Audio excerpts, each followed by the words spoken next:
Hello বন্ধুরা, তোমরা সবাই কেমন আছো? তো আমি খুব ভালো আছি, আশা করি তোমরাও খুব ভালো আছো। তো তোমরা জানোই যে এখন টানার প্রকোপে চতুর্দিকে বৃষ্টি, ঝড়ো হাওয়া চলছে। তো আজকে আমি ভাবলাম যে যেহেতু বাড়িতে আমার থাকা হয় না, তো আজকে বাড়িতে আছি আর ভাবলাম আমি একটু রান্না করবো, মাকে একটু রেহাই দেবো। তো ভেবেছিলাম আজকে মাংস হবে, কিন্তু বৃষ্টির জন্য কোথাও বেরোতে পারি। তো ভাবলাম যে একটা নতুন রেসিপি করবো। যদিও রেসিপিটা আমার ফেসবুক থেকে শেখা। তো বাড়িতে ডিম ছিল আর ডাল তো ছিল, তো ভাবলাম যে কিছু একটা রান্না করি।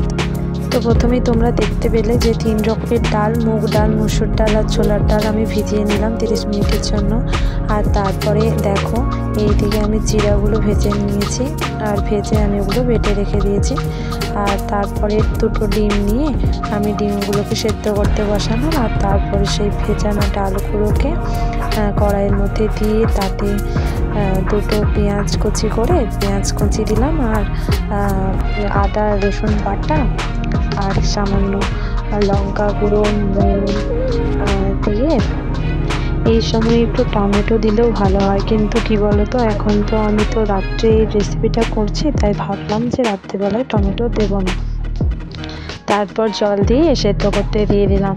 তারপর কিছুক্ষণ পর আবার মনে পড়ে গেল যে আমি তো হলুদ গুঁড়োটা দিই, তাই হলুদ গুঁড়োটাও দিয়ে দিলাম। তো এরপর কিছুটা নাড়িয়ে তাকে ঢেকে দিলাম। তো এই ঢেকে ডিমগুলোকে স্লাইস করে কেটে নিলাম, আর কিছুটা ডিমের সাদা অংশ সরিয়ে রাখলাম, যেহেতু বাবার ডিমের কুসুম খাওয়া চলবে না। তো ঢাকনা খুলে দেখলাম ডালগুলো সেদ্ধ হয়ে গেছে প্রায়।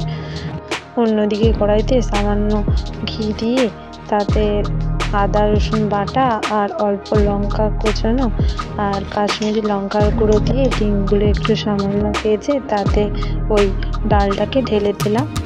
তারপর ভালো করে নাড়িয়ে কিছুক্ষণ ফুটতে দিলাম, আর তারপরে জিরে গুঁড়ো আর গরম মশলা দিয়ে নেড়ে চেড়ে বাবার জন্য একটু তুলে রেখে দিলাম। তারপরে আমাদের জন্য একটু অল্প চিনি দিয়ে দিলাম তাতে, আর তারপরে ফুটে যেতে আমি নামিয়ে দিলাম। আর তৈরি হয়ে গেল গোল্ডেন এগ তড়কা। সত্যি বলতে নিজের রান্নার প্রশংসা করছি না, কারণ এই প্রথমবার এটা আমি ট্রাই করলাম, কিন্তু খেতে বেশ ভালোই হয়েছিল। তো বৃষ্টির দিনে এরকম রুটির সাথে গোল্ডেন এগ তড়কা একদম জমে যাবে। তো তোমরাও বাড়িতে ট্রাই করতে পারো। যখন বাড়িতে কিছু সবজি থাকবে না, তখন এই রান্নাটা ট্রাই করবে, অবশ্যই সকলের ভালো লাগবে। তো ভিডিওটা যদি ভালো লেগে থাকে তো সবাই লাইক আর শেয়ার কমেন্ট করো। তো আজকের জন্য এত দূর, দেখা হচ্ছে নেক্সট ভিডিওতে, টাটা।